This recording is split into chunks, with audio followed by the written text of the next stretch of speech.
Hello and welcome to Moffside.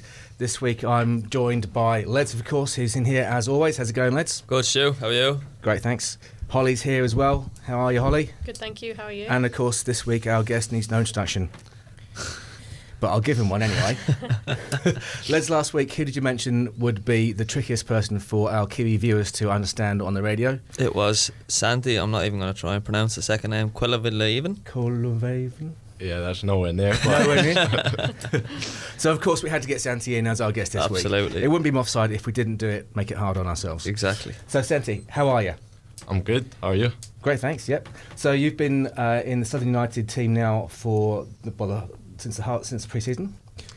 Yeah. Yep. Been training since the pre-season. Yeah, and you made your debut against Canterbury United. Yeah. A game that Led said on air that he thought you were the man of the match. All right. Okay. No pressure Thanks there, for lads. You should know that. We're not listening. Should know that, shouldn't it? Yeah. $20 to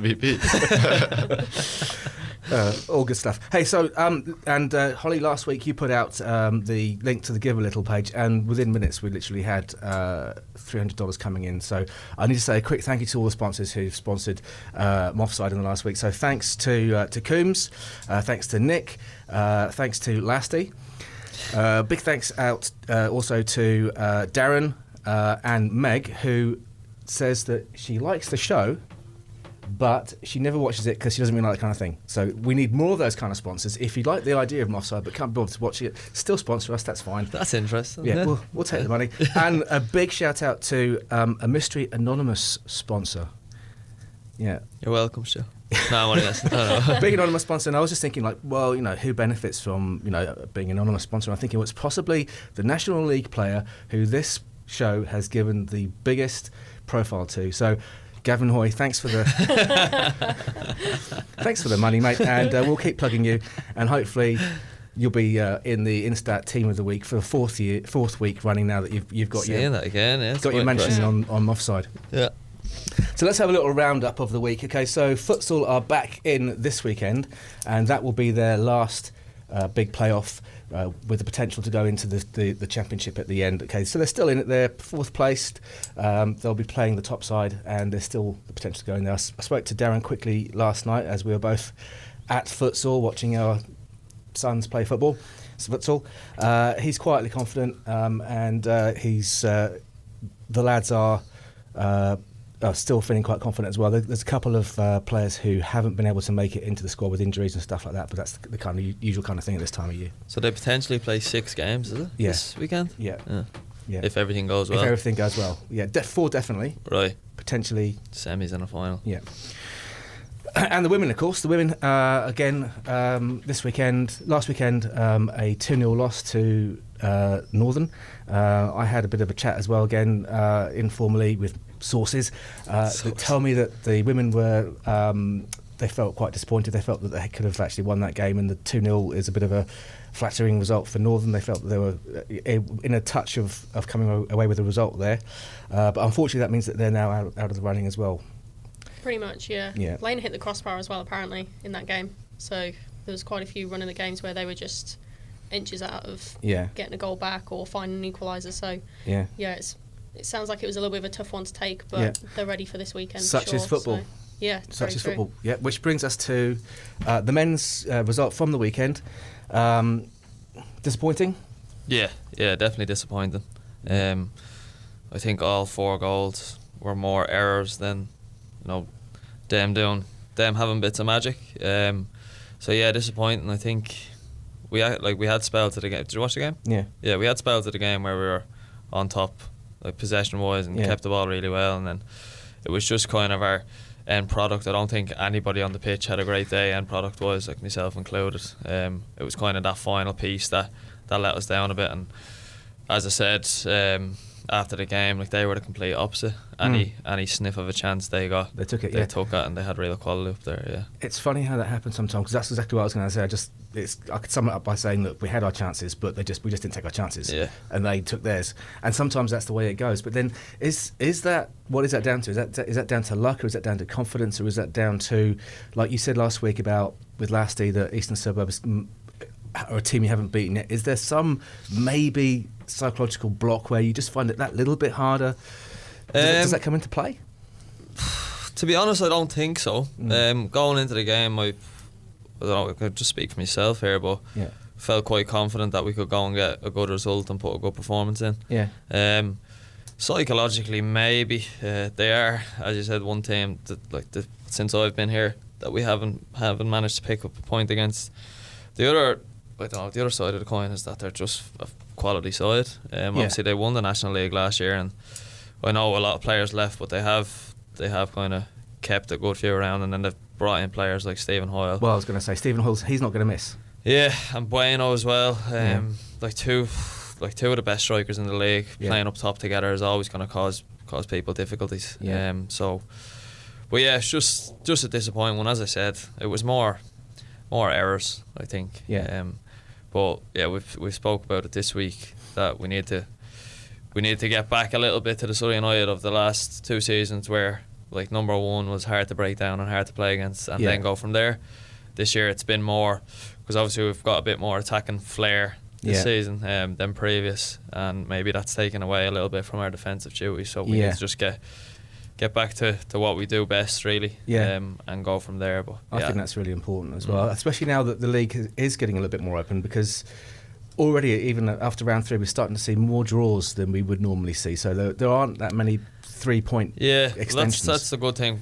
Yeah, when you look at the results after you lose, especially, and you see that there is a couple of draws floating about, it makes the loss a little bit easier to take. Again, the loss is very rarely easy to take, but softens the blow a little bit. It does, in terms of points gap and stuff, and as well, we've still got 15 games to play. You know, a lot's going to change between here and the end of the season. What about you, Santi? What do you reckon? Well, I think definitely kind of similar to Ledge. I think the game, we lacked a bit of consistency just throughout. I think there were spells when we were good, but then there's also large spells when we were just very poor, and we know that. And I think the quality just wasn't there at times, and I think that comes down to mindset. And I think it's something that we got to work on and take into the next game and improve. Because I know Paul's quite keen on what he calls the don't concede mentality. Not just not conceding goals, but like don't concede the ball, don't make mistakes, don't concede mentally. Yeah, exactly like Santi said. I think in them spells that we were poor, we just got punished so badly. But in the spells when we were on top, we didn't punish them. You know, and it's football's a game of goals, unfortunately. And football's a game of goals. We didn't put it in the net enough. But there's more to it. Like, we got into some fantastic positions, and again, still quite a new team trying to gel together and trying to figure each other out. Definitely some positives to take. Like, it's probably, strangely enough, it's probably the best performance against an Eastern Suburbs side that I've been a part of. But like, that means absolutely nothing when you lose. You know. But when you're trying to take the positives into the following week and try and stay fresh and in a good mindset, as Santi said, you need to take these little bits and pieces that you can get. So I thought again, Cam McKenzie showed so much promise again. He got into some great positions to score. Been really impressed with Cam. Again, not just saying it because he's here, but Santi again has been a bit of a blessing as well coming into the side. So again, they're more positives to take. Cam's only, I think he's 18 or 19, and he's been doing really well. I think Lassie mentioned it last week. He's a young player that wants to learn. This day and age, you don't get that many of them, unfortunately. So I think Cam's going to be massive for us in the coming weeks. No, he will be. I think he's, like I just said, really, really impressed. I mean, he got the first chance of the game when it came to Cam. I actually thought this is going in. And I was really surprised when it didn't. But that was kind of like the theme of the day. It was, After just that final little piece was just lacking a little bit. So international roundup. Let's talk about Finland. Making the Euros. Making the Euros. Huge. First time ever. First time ever. I think it's like the 31st attempt at qualifying. Obviously for Finland, I mean, it's a huge achievement, and the whole country is absolutely buzzing with that. So Pookie party. Pookie party is going well right now, and I think if we get 0 points at the Euros, I think everybody's still going to be buzzing. They were just happy to be there. Do you see like parallels between Finland and perhaps like this region in New Zealand? I guess you could say that, because I understand that Dunedin is a bit of the underdog, or has been in the past a bit of the underdog, but I'd hope to think that our success is coming as well. Yeah. With Southern, just like with Finland. So I guess you could see parallels in that. But yeah, Finland notoriously always been not the greatest at football, let's say. Yeah, but Finland's an ice hockey nation. Yeah. Well, actually, the national sport, it's called pesäpallo. It's a Finnish sport. Okay. But it's kind of like baseball. Right. But ice hockey, yeah, that's the most popular. Everybody follows ice hockey. Yeah. The National League. But then, as you find out with most nations, that once they get a little sniff of football success, it being the global game, suddenly everyone just goes, jumps on the bandwagon. On the bandwagon, yeah. Republic of Ireland, unfortunately, didn't qualify for.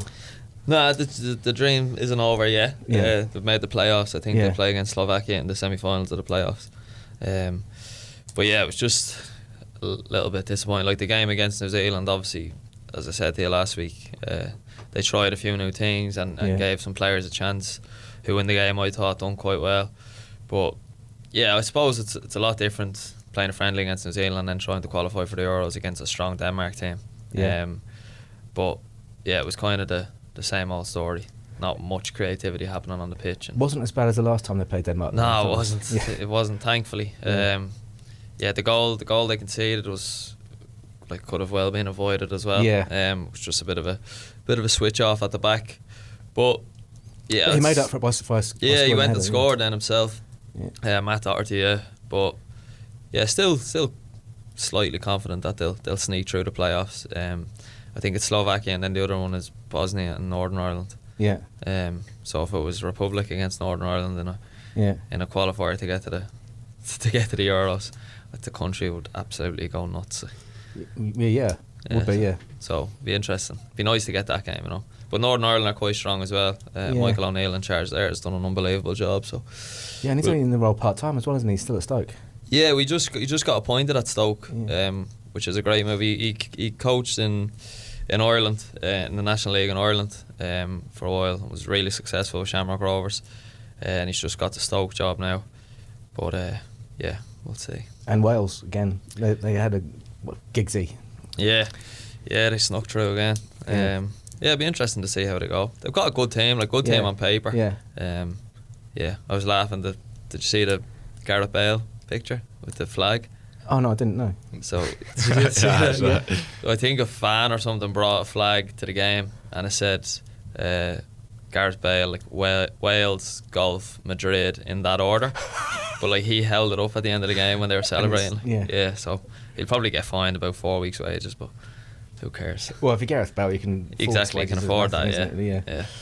So let's just talk a little bit about, because obviously it's the back of a loss. I don't want to dwell too much on it, but we spoke about losing last week with the setup with the youth teams, and losing is learning and how it's important to experience loss and then dig into that feeling to then step on to win, because without winning, losing is it sucks. Yeah. But if you use losing as an experience to then find your strength and your resilience to then go on to win, then it's a step in the journey, right? Yeah.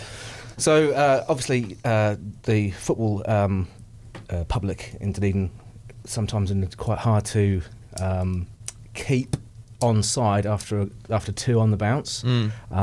Luckily, I think the fact that the next game's in the stadium might mean that we might keep the numbers coming up. Is it in the stadium, Holly? It's not in the stadium. Is it at Logan? Yep, so we've moved the women's and the men's game to Logan Park. Okay. And because the youth kick off at 3:30 and the men kick off at 4:30, there's obviously a clash of time. Yeah. So the youth will be playing at Tahuna this weekend. Okay, cool. But still come back to the game. Still come to the game, yeah. Well, exactly. Still be a great atmosphere. This is exactly my whole point. It's okay talking about athletes and athletes digging in for resilience and all that kind of stuff, and kind of we all know that.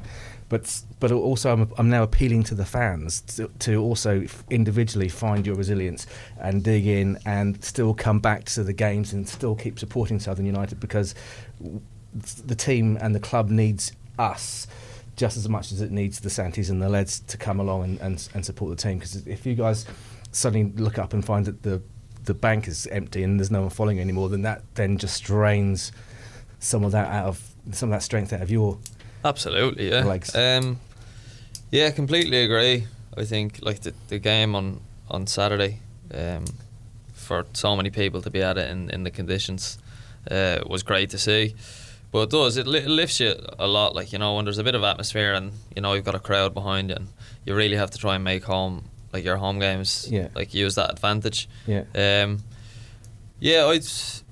I think if you're a real fan of a club, it shouldn't matter what happens. Like, at the same time, like, I was watching the Ireland game on whatever morning it was, and, like, I was watching it with Lassie and Gareth, and, like, we and Chief, we were shouting at the telly, but, like, we're shouting at international football players. Do you know what I mean? Oh, like, why did you do that there? Like, you know, so that's just what fans, like, that's just the way fans think. And you know, when you're watching a game, and especially live, you get so into it that even if your team is losing, you still should have that passion. And even if you are saying, oh, what were you doing there, lads, or Santi, or whatever it is, but, like, being there and making sure you're actually at the game and adding to the crowd is the most important thing. That's right, yeah. Even if you are there just to shout, exactly, what the hell, you know. Gives a bit of atmosphere. Try and shout at their players more than us, but yeah, exactly, yeah. But, you know, great.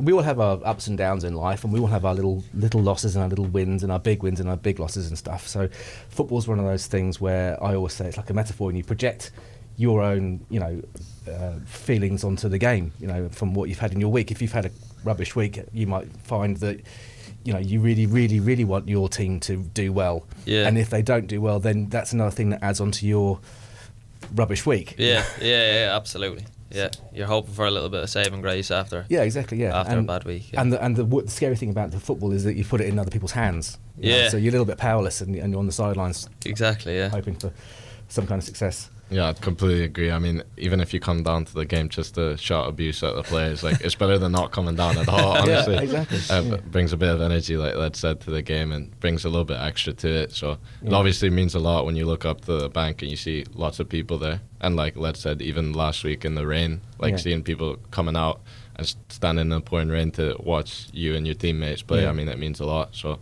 hopefully 2 losses on the bounce won't be exaggerated too much. I mean, it was 2 quality teams. Canterbury and Eastern Suburbs have, as I understand, historically been both really good in the league. So I don't think it should be exaggerated too much if we take 2 losses off of them. Absolutely, yeah. And then just hope to kick on this week.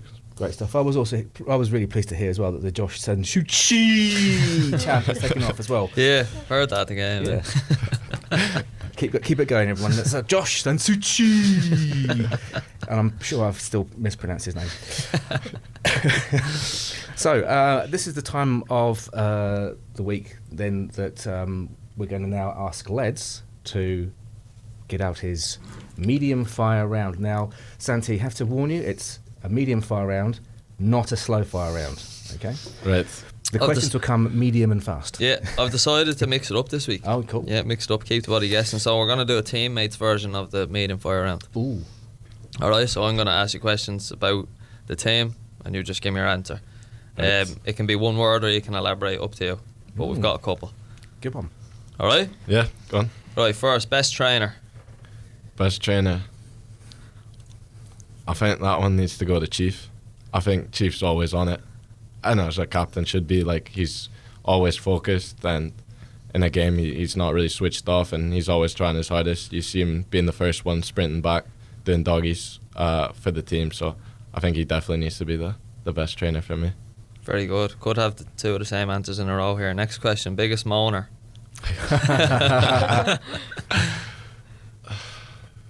Biggest moaner.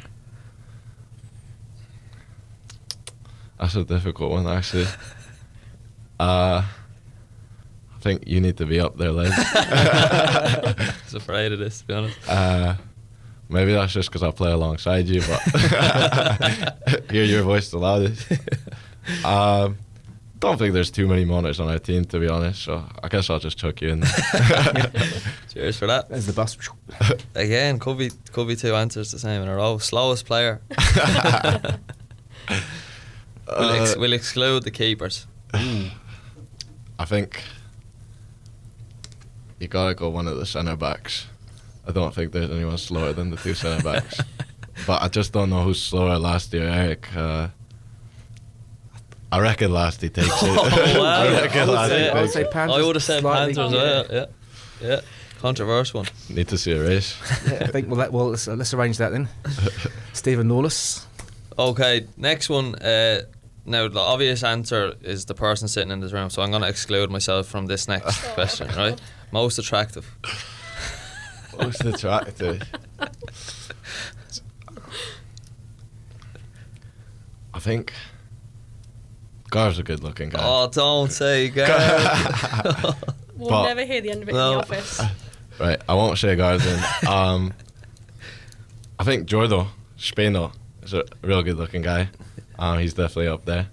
So yeah, I'll go with him. Jordo? Yeah. He's got a new cut as well. Yeah, saying fresh trim, cut. so. Yeah. Fair enough. All right, future gaffer. It's got to be one of the boys working with football stuff, I think. I could see Lasty, to be fair. I could see Last or Chief. Not you. Cheers, Santi. Just list everyone. Or Gav. I could see Lasty or Chief making a real good trainer. Maybe that's just because of mentality, but also Lasty just always helps me out during the training sessions, tries to coach me. Being a young player, that helps a lot. So I think he'd be really good working with players in the future. Good answer. Mm-hmm. Okay, teacher's pet. Teacher's pet. I mean, it's one of the Irish lads. Trying to think who actually has good chat with Paul. I don't want to say Lasty again, but You've said it now. I guess it has to be him, but just because he talks to Paul, like not because he's a genuine teacher's pet. But. He fuming with that. Right, next one, hard man. You can throw yourself in now. Like. Yeah, I think. Yeah. I think Santi's got Gets a bit around. of an edge. Yeah. I didn't want to say it, but nah. I mean, yeah, I guess you could say it myself. But grew up playing in Scotland for a couple of years. So. Yeah, I'll do that too. Right, last two questions. Most intelligent. I don't want to say it, Les, but it's you, like on the football pitch or off the pitch. Yeah, we'll do both. Yeah, since you're gonna, I was gonna do off the football pitch. Oh, but right, no, okay. just continue on your. Yeah. On the football pitch, it's gotta be Ledge. Always knows what to do and when to do it. Always can pick the pass. So We didn't plan that. Gotta be you. Off it. Off it. Gavin Hoy. Trying to think. Smart lads on our team. Yeah, there's not many. Is Limited picking. I mean, we did the quiz and Chris Wingate. Chris Wingate's, I think, a smart lad. Yeah. Educated, university. You could definitely tell he's quite smart. So I'll go with Chris Wingate. Chris, yeah, it's a good show. They have a few in that house. I think Abs will be up there as well. Yeah, Abs. I forgot about that. Loves reading the book and stuff. Last question. So off the pitch, least intelligent.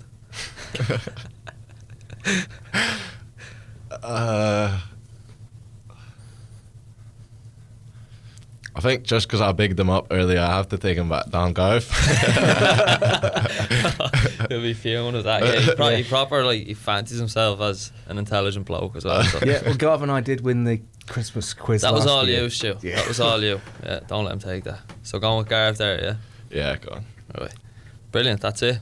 Pretty good. Okay. So, A few interesting shouts in there. Chuck me under the bus and like, come to training, everybody's going to be fuming. yeah. Way to go to make yourself popular there, Santi. So, Santi, you have come from Edinburgh University. You just mentioned it there. Yeah. Yeah. And you're from, you play for UCD. That's University College Dublin. Yeah. So you both play for university sides. Obviously, and you mentioned Chris Wingate as well, university player there. And in fact, last he's played for Ireland universities, hasn't he? Yeah, I think Chief has as well. I think I have, and Garb has as well. Yeah, I have as well for Scottish University. Yeah. Scottish universities, yeah. So we've got quite a few university internationals in the Southern United setup. That's just a little side thing. It's not really, I'm not going anywhere with that one. It all counts. Little fact there for anyone who's watching that on Moffside. Anyone from Hamilton that's listening should hopefully are fair in that now. Yeah, exactly. And anybody in Napier is also going to be slightly worried when they're coming towards playing us now, thinking there's quite an intelligent midfield here. Wouldn't say that. A disaster. So, but you've come from Edinburgh University. You've played for Otago University. You're at Otago University now. Tell us a little bit about your journey. Why are you here? What are you doing? What's going on? Well, so I'm doing a 4-year degree in Edinburgh currently, in sports management. But you have an option in your 3rd year to go abroad for exchange. Yeah. So officially I came over here on exchange, but I obviously didn't want to stop playing football, so I knew about the opportunities over here before coming. So yeah, technically I'm on exchange at university, obviously going to all my classes and stuff, not technically. But yeah, playing football over here as well, and I quite enjoy it here, so we'll see what happens in the future. What have you found being the big differences between Scotland and New Zealand? Were you in the Edinburgh University side when they went into the Lowlands League, or was that before? Yeah, they're in the Lowland League right now, and I've been in the Lowland League for the last 2 years, Decent league? It is a good league. Definitely some good players over there. Key differences in terms of football, or? Yeah, just general. I think definitely the Scots are a bit more pessimistic, I'd say. We're doomed! I think definitely you get yelled at a lot more in Scotland. Right. So that's why when the Irish lads yell at me, it's not that hard to take. Used to a bit of Celtic bullying. And I think I ended up doing most of the yelling with the Otago University side. So I can back that up. So I think can confirm. Kiwis are definitely just quite nice people. Yeah.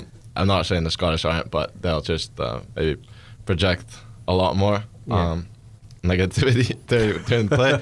So that's the main difference I saw. But also, New Zealanders are pretty relaxed people, I think. Yeah. So which I like, though. Like, outside of football, it's a good characteristic to have. You're a happier person. So I think that's one of the other key differences. Similar question, Santi. What have you found the biggest difference between like Dunedin Premier League and National League? You only came to the South Island League, didn't you? Yeah.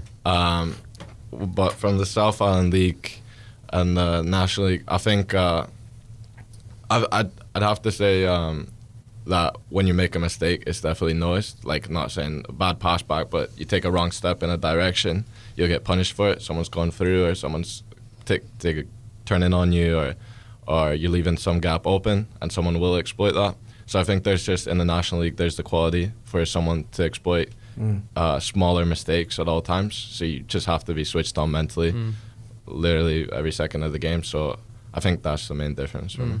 Good. I think that's spot on, eh? Yeah, absolutely. Yeah. Just you get away with a lot more in local football than you do in National League. Yeah. It's just that big step up, you know. Yeah. And we're coming to almost to the end of the show, so I just want to mention, though, that we have had, and we'll talk, I haven't told you this officially, lads, but we have had now permission to have a Christmas special on Moffside. So, on Christmas Day at 5 o'clock, there's going to be an episode, a 40-minute episode of Moffside. Really? Yep, so you can have your mince pie and, your glass of sherry. Santi, I'm sure, will be having a little glass of sherry. And we don't have to come in here at Christmas Day. Yeah, Christmas Day at 5 o'clock. Live, that's the plan. Right, okay. We're doing it live. No, we're going to do a pre-record. No, we're not. And so there's going to be a special 40 minutes, very good. 40-minute Moffside special. And since we've talked about quizzes all the way through the season, Holly had the brilliant idea, why don't we have a little mini quiz in the Christmas special? So there'll be a little leads-driven... Yeah. Absolutely, only one man to do it. Moffside quiz special on the Christmas special. So, guys, listen, on Christmas Day, 5 o'clock, I know in the football community there's loads and loads of players and also other people who aren't going to be with their families because you're going to be away from home and that kind of stuff. I want to try and get as many people who are experiencing Christmas in New Zealand away from their family into the studio. We'll have a big quiz. We'll have a little bit of a Moffside celebratory little Christmas thing, and we'll send out messages to anyone who wants to say hi to their family from the Moffside studio. Brilliant, sounds great. Cool. That's going to be. I'm really looking forward to that. Yeah, that should be good. So we nice and cozy in here. Yeah, so we could have 20 people. We could have quite a few in, but it's 40 minutes. See how it goes. Brilliant. I quite like the idea of it being a little bit close to the edge. Don't doubt that, Stu. Yeah. Don't doubt that. Great. Hey, listen, everyone, thanks very much for listening to the 13th episode of Moffside on orfmoar.org.nz. Keep listening next week. We've been given the green light now to go all the way through to the end of the Men's National League season, so that's going to happen. We're going to have we're going to go all the way through as well. The Christmas break, we're going to do some pre-records because OAR shut up, so we're going to do like a couple double sessions and we'll just record those in. Yeah. Okay. Cheers. I've been Stuart. I've got Leds here. We've got Holly and Santi Kuvalainen. So close. Yes, so nearly got it. And don't forget Josh Santucci. Goodbye.